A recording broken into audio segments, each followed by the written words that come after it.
How you doing, man? I'm good. Where you been hiding, Gabriel? I'm finishing school. I graduate tomorrow. So, Oh man, congratulations to you. uh, Congratulations on that. Now, was that you dancing in that video with Jasmine Crockett and those oh folks? my guys, you guys gotta stop accusing me of that, bro. Was that I'm not, you? bro. Any sassy dancing that's going on, that's not me, bro. So, all right. Were you doing any dancing, sassy or No, non-sassy? no, no, no, no. You will not see me. I will at least not post it. At least So you will that not what? see me. Okay, that dude look like you. Nah, man. How you been, though, I've, Tariq? I've been good. Just making sure you ain't out here bussy popping. We No, just no, want. bro. Come on, Come on, bro. man. You can't do that to the Desaline, then risk his life for you Man, to be out here no, bussy popping. So what's going on, bro. man? What's happening with you? No, I'm just seeing like all like on the social side we're just seeing the whole Shiloh Hendrix, which is despicable, and Carmelo Anthony's like that whole situation, the GoFundmes. I don't think they're equivalent at all, but like just to see a white lady get $500,000 for calling a black kid the N-word is just I don't know. First, I want to get your reaction. Like, what this like? Is this like a rise of white supremacy? Because we know it's always been there, Right, but right. just like people just being just so open and like unapologetic about it. It's Right. And let like me it's something new to me. right. And let me unpack all that. I'm gonna have you call back a little later because there's a lot of stuff that I do want to unpack. I just wanted to make sure. I just wanted to see if that was you bussy popping in that video. But I'll get you back on later.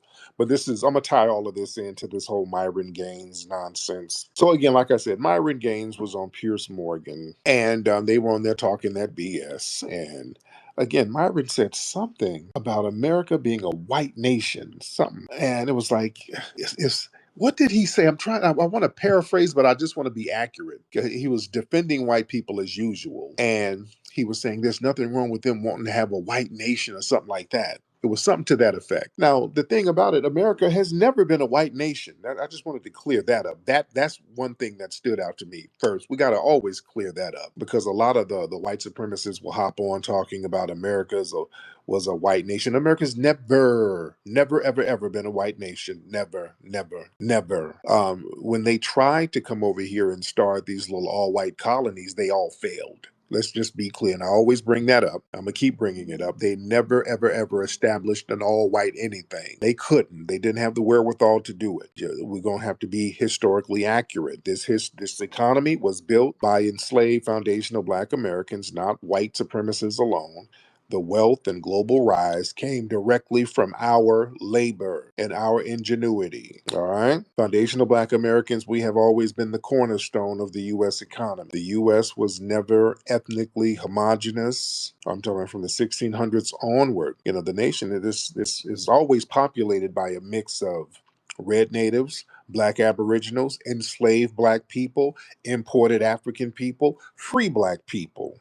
All right, and the white supremacists from Europe. Some indentured servants, some planters, some pirates. So, yeah, it was always racially and ethnically diverse early on to a certain degree. But we've always been the main ingredients here. We've always had that. And look, the Constitution, which a lot of the white supremacists like to thump, but they don't believe in it, it was never racially exclusive by language. See, even though the founders, most of them were white supremacists, they talked about white supremacy in other works, but the Constitution, it never defined America as a white nation. It never did. Huh? And the thing is, those naturalization laws, they were created to force whiteness into law. You see, that's why those early immigration acts like the 1790 Naturalization Act that restricted citizenship to free white persons. So that shows whiteness had to be legally imposed. It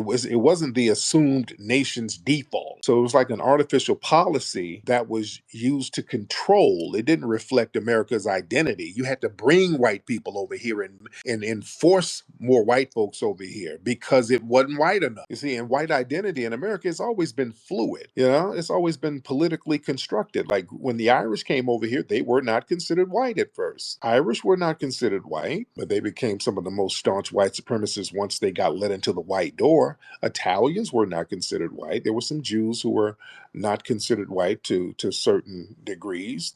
Some of the Greeks were not considered white. So that whole idea of white America, that expanded, only when they needed to serve some kind of political or economic goal, which proves that whiteness itself is a manufactured and unstable construct. Yeah? And also the repeated need to reinforce white, that proves it was never dominant by default. With the Jim Crow laws and redlining and sundown towns and the one drop rule and all of these things, they had to force white dominant. It was never, ever, ever a natural thing at all. And it's still being forced. That's why this immigration thing, they let folks over here and then haze them and then allow them into whiteness. So just wanted to clear that part of the game up. But Myron was on there, and as usual, Myron had my damn name in his mouth. He's always mentioning me. This dude stays whining about me. So he's on international television whining about me. He's like, yeah, people like Tariq Nasheed and Umar and those people, they're tribal. Tariq, they're tribal. They believe in black this and black marriage and keep it in the hood. He says something about keeping it in the hood. I'm like, what the fuck you talking about? You bad faith arguing buffoon. I ain't never said nothing about keep it in the hood. Just on TV lying his ass off. So yeah, he had to put my name. He keeps my name in his mouth. And here's the thing. He does that, number one, because it's clout chasing for the algorithms, because he knows mentioning me, somebody who's high profile and respected, that boosts engagement for him. He knows that using my name, that's going to attract attention, and that triggers discussions that helps his own content go viral. So that little musty tether needs me. I'm like his dad. He's like a little musty Webster to me. He's sitting up here talking about I'm tribal while he makes excuses for the white supremacists doing every and anything. So by saying that I'm tribal, he's trying to create a false equivalency, framing black defense or cultural delineation as just as harmful as white supremacy. It ain't even nowhere near the same context.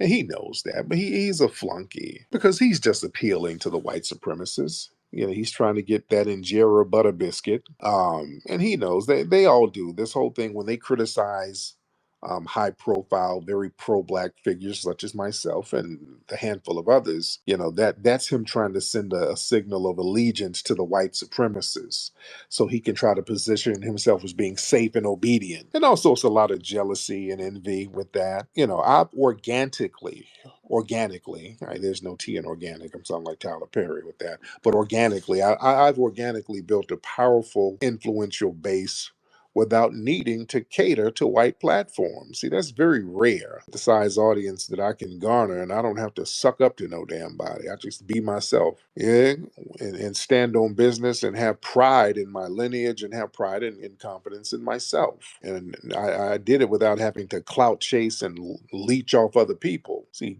Myron Gaines, his whole thing is he's only known for his proximity to whiteness and spewing their white supremacist talking points, you see. And he people like him, they resent the fact that I can speak unapologetically for my lineage, for my people, and still remain successful. That's the thing. I'm not a poor righteous teacher. I have relative success. I should be a damn billionaire, but I'm not sitting in a basement, selling incense and no shit like that. Yeah, because that's what people are used to. When people are very pro-black, it's usually somebody walking around in some Timberlands and a backpack selling Egyptian musk oil, and they don't mind that. They don't mind just as long as you broke talking about white folks and white supremacy. Yeah, that's like, yeah, you're right. Oh yeah. If I'm standing on a corner yelling with a Bible in my hand, they don't really have a problem with that. But when you have certain levels of success and you're speaking like this and you have certain levels of influence and you're speaking like this, that's a problem because people are really, really listening. And see, the people like Myron Gaines, they resent the fact that they come from these failed ass lineages. He can't even discuss anything about his lineage and his culture because it's seeped in failure. Mine isn't, and I can speak very highly and proudly of it. They resent stuff like that. That's why they're always trying to smear foundational Black American lineage. They're always running around here talking about some damn black crime in Chicago. You're not at liberty to talk about no crime over here. It is not as bad as your failed homeland, where y'all over there beating bitches in the head with hyena legs. It ain't that bad. You're not going to come over here and discuss any of that with us while your homeland is janky, toe down, and raggedy. I don't want to hear it. You're not at liberty to do that because it's a bad faith argument anyway. They're not, listen, when the musty Myron Gaines run over here talking about crime in Chicago, these musty fuckers ain't saying that to fix it. When Candace Owens is talking about they ain't saying it to fix it. They're trying to get butter biscuits from the dominant society. They could care less. When we are successful, they hate even harder. That's why they hate on me. I'm talking about the musty Myrons and those people. They always whining about me. I'm not creating crime in Chicago, but they state anything black and successful, or anything black, period, foundational black American lineage based, they're gonna hate on it no matter what. It's pointless to even get into those arguments with those folks. You have to shift the argument back on why they're doing what they're doing. You have to bring truth to power, and they're doing it because they have an obsession with approval from white gatekeepers. And they know mentioning me negatively in front of white people like Pierce Morgan and some of the other viewers, that's virtue signaling to the white elites. That's him saying, hey, look, I'm very dark skinned, but I'm not like those radical black Americans. You can trust me. He always trying to tokenize himself as like being the reasonable black. Yeah. And there is no reasonable black in the system of white supremacy. And truth be told, mentioning me, Myron has no relevancy anywhere else. Myron Gaines, he's aware his own relevance is fading. He has to attach himself to people who are more talked about and respected. And since I'm always trending, especially in pro-black circles, he knows that mentioning my name, that ensures he stays in the conversation, even as a villain and a troll. That works for them. That's why people always mentioning me with these bad faith arguments. That's just so they can stay in the algorithm, so they can get clicks and views, and then they can monetize the clicks and views.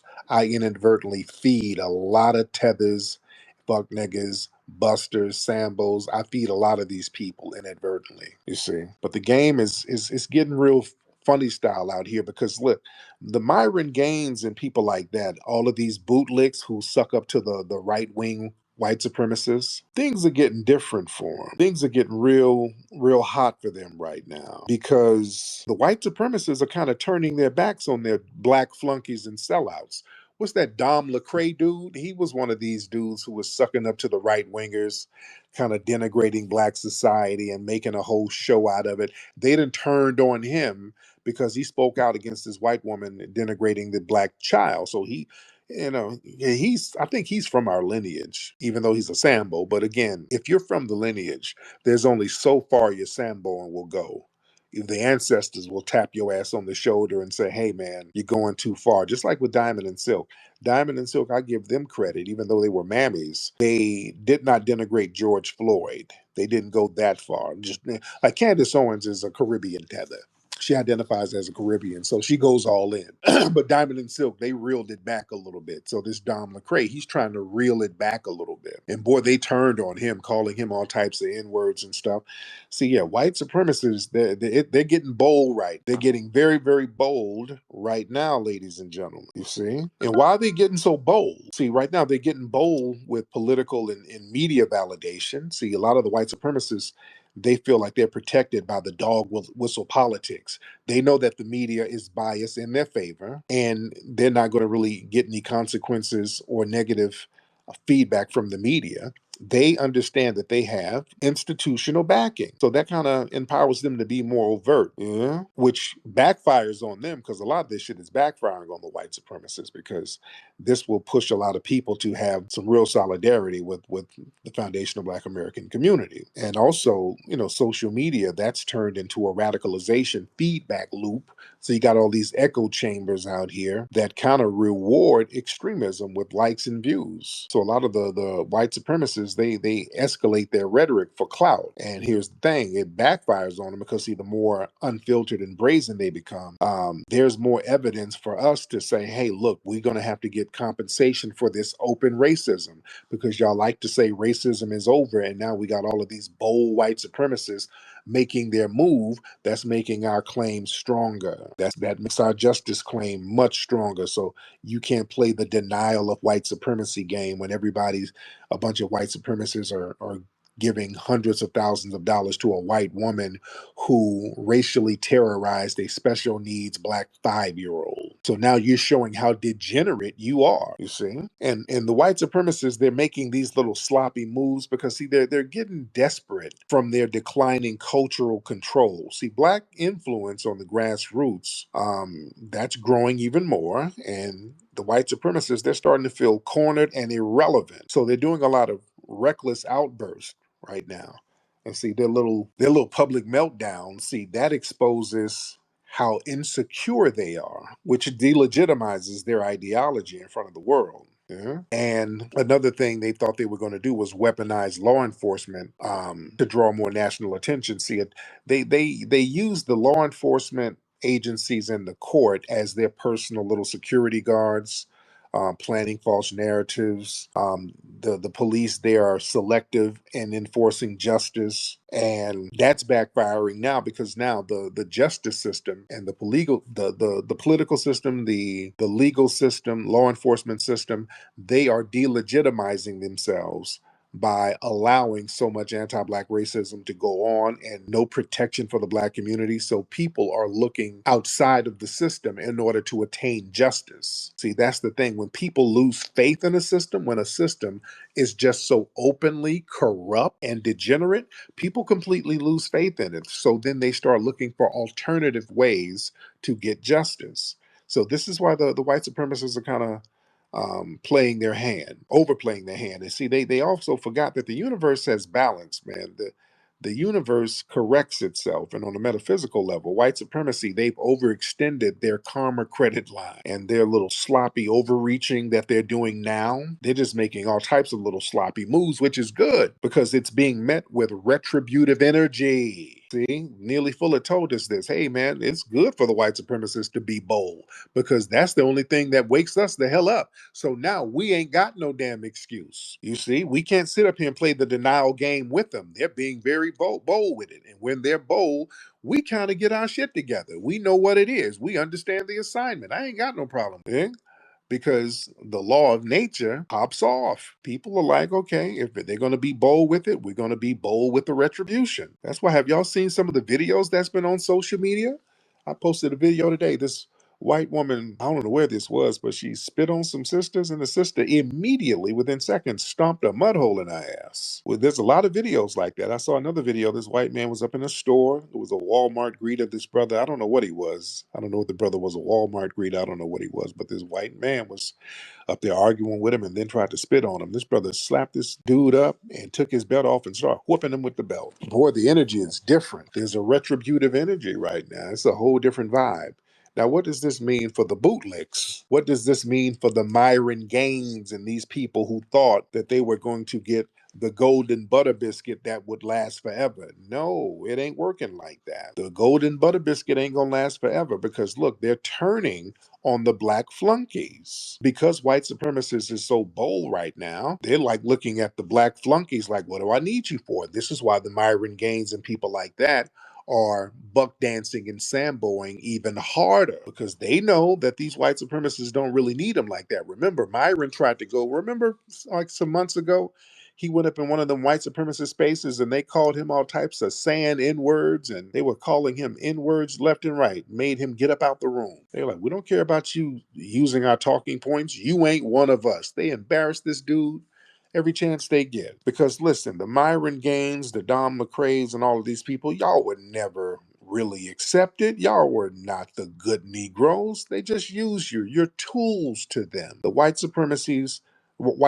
they never saw the black flunkies as equals. You're a shield. You're like a dog to them. You're like, hey, you're supposed to guard me from criticism. That's their mindset. And once you've outlived your usefulness, they discard your ass. Because now they're engaging in wide open racism. When you have these people putting up GoFundMe's and making money after racially terrorizing a black child and they're being bold and white with it, they don't need you as a shield no more. They feel less of a need to hide behind the black faces because they've always felt a certain way about having to hide behind the Sambo class. and give y'all money, Myron Gaines. That's why they deplatformed you and everything. They don't like the fact that they would have to give you guys money to do the dirty work for them because they know you're low key running a game on them. They know you don't believe half the shit that you're saying, and they know deep down some of you have resentment for them buck breaking your ass in your homeland. They know they ain't buying your, oh, the white man is so great. They ain't buying all that. They know there's some other shit going on there. You see. And I know you're listening, Myron. So yeah, they don't need no black mouthpiece to say what they're ready to say loud and proud now. That's why that's what they mean by supreme.